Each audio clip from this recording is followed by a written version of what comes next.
Okay, welcome guys. Welcome back to One Man Op Fishing. Mike here.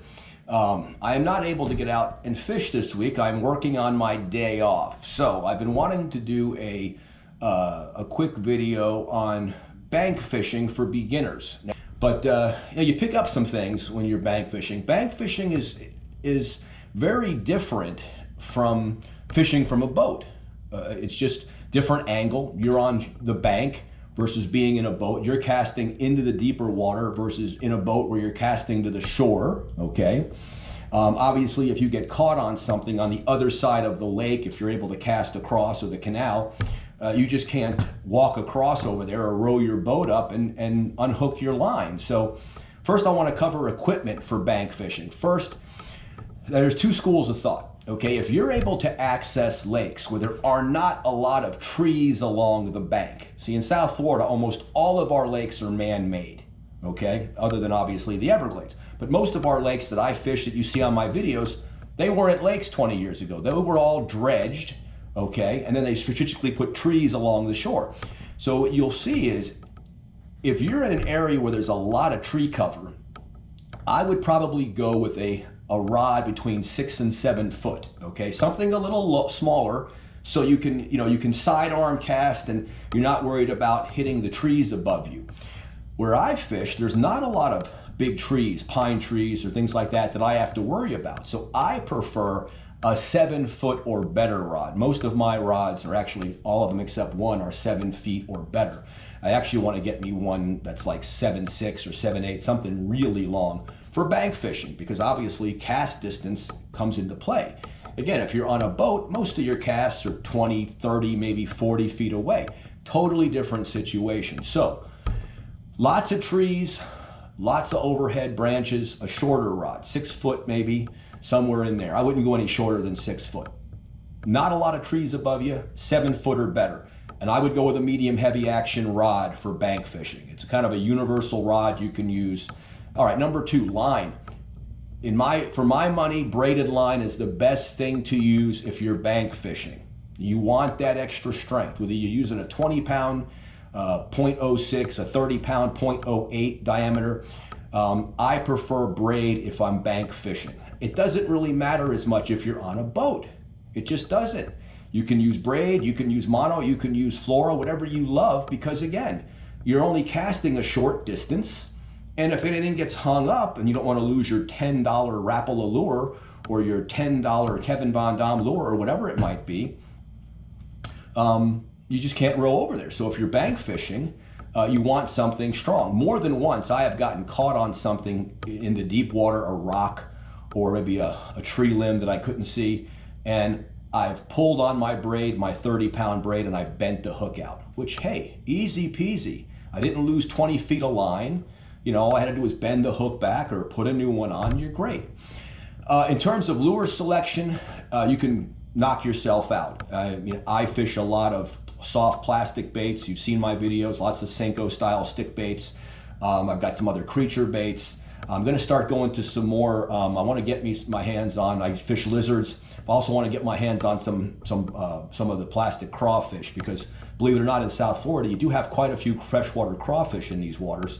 And I haven't thrown one of those in a long time, and I'm looking forward to doing that. So rod, line, lure selection. I fish a lot of Rapalas. I've got a Kevin Van Dam lure. I've got other ones. So to your heart's content. But again, bank fishing, I think soft plastics are the way to go, partly because you can cast them a little better. You get a little more distance, okay? All right, now, lake selection. Obviously, if you're in a place where there aren't a lot of lakes, it's going to be tougher for you. You got to do the best you can. But what I would recommend is, again, get on Google Maps, look for egress, ways to get in. Golf courses are great. Public golf courses, if you can park somewhere and slip onto one of the lakes, usually nobody will bother you. So what I look for in a lake is a good shoreline. You want to be able to walk the bank. That really helps you. So you want to look for, again, for some shoreline.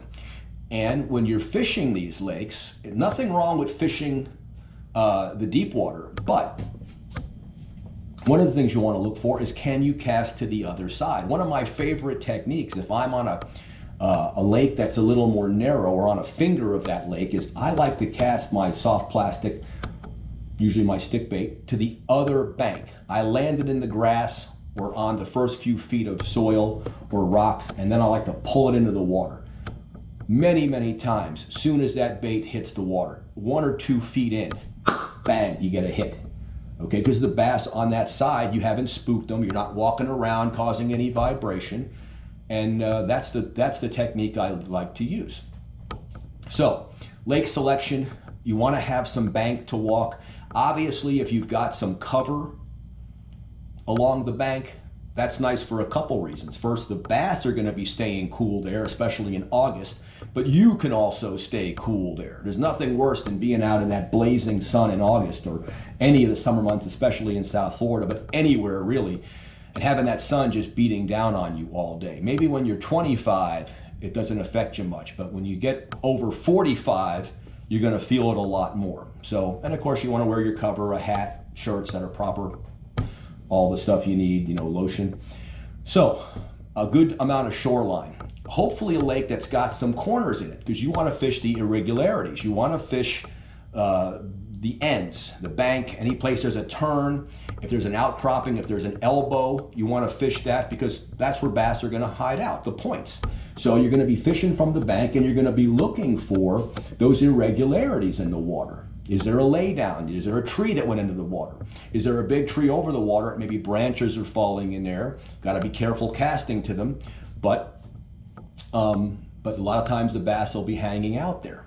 It's also a good idea, if you're looking at Google Maps, or if you have the chance to walk the lake, to look at the shoreline and see where the drop-offs are. You want that side of the lake. One particular lake I fish, which you've seen on video a lot, the side that I fish from goes out really slowly. 10 feet out, 12 feet out, it's 3 feet deep, maybe 4 feet. There's no bass hanging out right there typically. But on the other side, where I cast to, water comes out about 4 feet and then it drops. That's where the bass are going to be cruising. Peacocks especially, they travel in schools. A lot of times you'll see 5 or 6 together just swimming along that bank, because they can ambush their prey better. They can force them against the wall. Okay, they can trap them more easily. So that's where your bass are going to be. And then of course in the hotter months even deeper, but you can start there. So there you go. Can you cast across to it? That's important, okay? What are the irregularities? I mean, from the bank, what can you see? Is there a tree on the other side that's causing some shade in that area? You want to cast underneath that tree. Again, just be careful not to get snagged on any branches that might have come down. That's where the soft plastic is nice, because the hook's inside the soft plastic. You just ease it over those branches, okay? If you can fish laydowns parallel, that's what you want. In other words, if you're standing on the bank and you can make your way down and there's a tree there, or in South Florida, a lot of times they dump concrete. Use the concrete that they don't use everywhere. They'll dump the broken concrete and all that into the water. Bass are going to be right there. So if you can spot one of those, you walk up on it and you're going to cast in a fan-like action, right along that. Whereas if you're down the bank and you're making that cast this way, and you go over a tree or over a limb or over a bunch of concrete, it's much easier to get caught. So you want to try and make your way down to those spots and fish them more in a parallel versus a perpendicular fashion. So those are just some of the basics for bank fishing. I have caught a tremendous amount of fish fishing from the bank, but you need to take into account, all those things. And I've probably also forgot a couple. It happens every time I do a video, because I kind of just stream of consciousness these things just from my experiences. But if you just follow those basic rules, first make sure your equipment is what you need. Good rod and reel, 6 to 7 foot, 7 foot or better if you're in open areas, okay? Braided line, in my opinion. If you want to put some kind of a leader on there because it's clearer, or you want a little stretch, knock yourself out. There are no hard and fast rules that everybody follows. Obviously a good hook, and again, I prefer soft plastics. It's just easier to move it over your laydowns, your branches, your concrete. Just comes over it easier than something with a bunch of hooks hanging out of it. Lots of shoreline to fish. When you're fishing the shoreline, look for those irregularities, look for the laydowns, look for the little bends, look for the outcroppings, the elbows. Those are the ones you want to fish. Not that you can't catch fish along the shore, you absolutely can. okay? And then also, like I said, when I'm looking for a lake down here, I'm always looking for shade trees, something I can stand under so that I'm not out in the 5 o'clock or 4:30 sun, because I like to afternoon fish, and having that sun beating down on me for 2 hours. It's just, in August, it's just too hot. No problem in December, but in August, not so great. One other thing, okay? And this is one of those things you hear a lot discussed on different YouTube channels. Sound cannot penetrate the water, okay? You could be standing on the bank with one of those air horns and blasting it off. The fish cannot hear it, okay? But, again, if you've ever been under the water and someone's calling your name, you don't hear a thing. They're in the water and calling your name, and you can hear the vibration. But the bass can certainly feel the vibration of your feet. So, when you're approaching the lake, no stomping, no running, no horseplay with your friends. Stealth.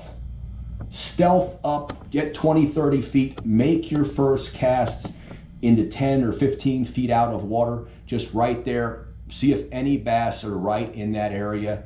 Then approach with stealth. Again, very often you will see, if you come up quickly, you'll see the bass scurrying, or other fish just scurrying from the shoreline. Don't do that. You want to be able to fish these guys. So that's the important thing.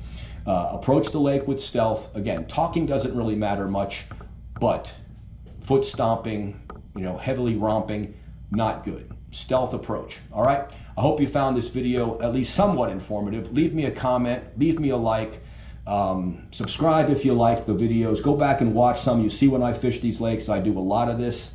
And after you do it a while, it'll become second nature. You won't even give it a second thought. But the proper equipment, the proper homework on finding the lakes you want to fish, and then of course, stealth and invisibility when you're fishing. So Mike here with One Man Op. Hopefully the next video I'll be out doing some fishing. So let's hope that happens. I'll see you guys next time. All right.